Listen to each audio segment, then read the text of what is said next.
residents describe bloodbath in Syrian city. Deadly sectarian clashes erupted in the Syrian city of Suwaida, leaving a trail of devastation and fear. Druze residents describe a horrific bloodbath, with bodies strewn throughout the streets following days of fighting between Druze and Bedouin tribes.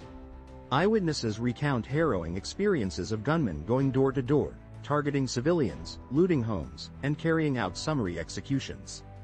The violence escalated after government forces were deployed, with accusations that they attacked both Druze fighters and civilians, prompting Israeli military intervention. The conflict began after the abduction of a Druze merchant. While the interim Syrian government claims to be restoring stability and blames outlaw groups, residents accuse government forces and Islamist fighters of brutality and indiscriminate attacks. Accounts describe fighters shouting religious slurs, humiliating Druze men, and destroying property. The lack of internet and power added to the chaos and fear as residents were left to face the violence alone.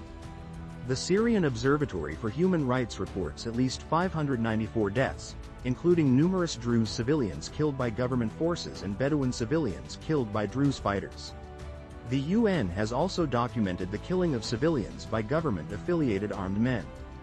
Videos circulating on social media appear to corroborate witness testimonies of government bosses' brutality.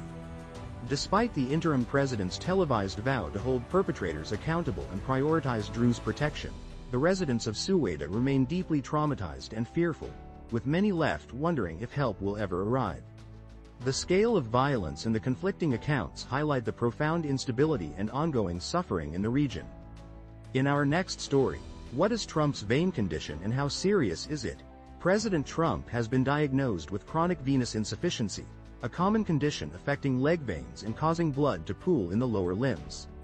This typically results in swelling, which was observed in recent photographs of the president.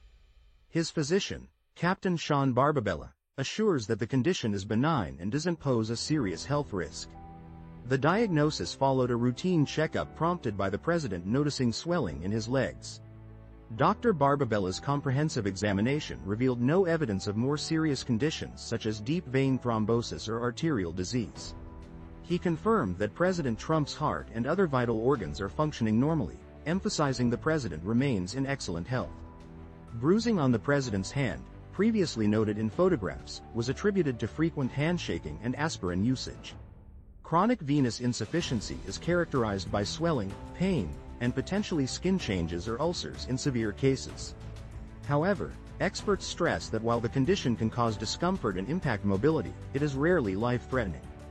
Treatment often involves compression stockings and elevating the legs.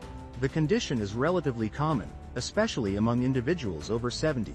The president's condition is considered manageable and doesn't appear to pose a significant impediment to his duties. His physician has confirmed his overall excellent health, despite this common ailment. In our next story, Perplexity's Comet is the AI browser Google wants. Perplexity's new AI-powered browser, Comet, aims to revolutionize web browsing by integrating AI into every aspect of the user experience. Currently available to Perplexity Max subscribers and through an early access waitlist, Comet replaces traditional search results with Perplexity's AI answer engine, providing summarized information alongside relevant links. It also features an AI assistant capable of summarizing articles, describing images, and even completing tasks on behalf of the user. Comet's standout feature is its ability to autonomously perform tasks such as sending emails, closing browser tabs, and even posting to social media. While impressive, the speed of these automated actions isn't always faster than manual completion, suggesting a current limitation of the technology. However, the potential for increased efficiency and accessibility is clear, particularly for users who might find completing certain tasks challenging. To access more advanced features, users must preface commands with "Take control of my browser." This unlocks the ability for Comet to perform more complex tasks like online shopping and making reservations. While successful in many instances, the system does experience occasional hiccups, particularly with more intricate actions, highlighting the ongoing refinement needed in current AI models. Perplexity acknowledges these limitations, emphasizing that Comet's capabilities will improve over time.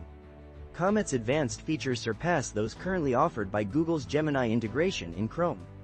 This ambitious browser represents a direct challenge to Google's dominance in the search and browsing market. showcasing Perplexity's commitment to innovation and competition in the rapidly evolving AI landscape. In our next story, the Open 2025 leaderboard live updates, golf scores, Open Championship coverage, Round 2 at Royal Portrush. The Open Championship at Royal Portrush got off to a challenging start, with tough conditions testing even the world's best golfers. A five-way tie for the lead emerged after the first round, but that's unlikely to last. Matt Fitzpatrick and Harris English currently hold the top spots, but a strong chasing pack is hot on their heels. Scotty Scheffler is just one stroke behind, while a group including Tom Kim, Ricky Fowler, and Justin Rose trail by 2. Rory McIlroy and Jon Rahm are also within striking distance, 3 shots off the pace. The competition is tight, with only 31 players currently under par. Expect significant changes to the leaderboard as the second round unfolds on Friday. Round 2 promises exciting golf, with plenty of opportunities for players to make a move up the leaderboard. Don't miss the action. In our next story, he's a lot of fun to be with. Trump and Epstein were close friends for 15 years. Donald Trump's past friendship with convicted sex offender Jeffrey Epstein has resurfaced, creating a significant challenge for the president. Initially praising Epstein as a terrific guy, Trump later distanced himself after Epstein's 2008 conviction. However, photos, videos, and accounts from those who witnessed their interactions depict a close and long-standing relationship spanning decades, including events at Mar-a-Lago and Trump Tower. These accounts detail instances of the two men together at parties and social gatherings, with allegations of inappropriate behavior toward women. The relationship, which reportedly ended after a property dispute in 2004, has been highlighted by Trump's recent attempts to deflect attention from the issue and quell his supporters' demands for the release of related FBI and Department of Justice files. This has led to a noticeable rift between Trump and his base, who feel betrayed by the perceived lack of transparency, contradicting his campaign promises of open government. Trump's shifting statements regarding the Epstein files, initially indicating he would declassify them, later expressing reservations, have only exacerbated the situation.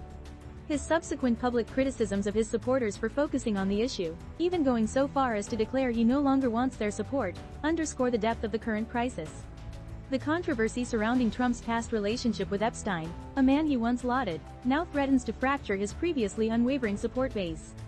This marks a significant turning point, raising questions about the long-term viability of his political stance.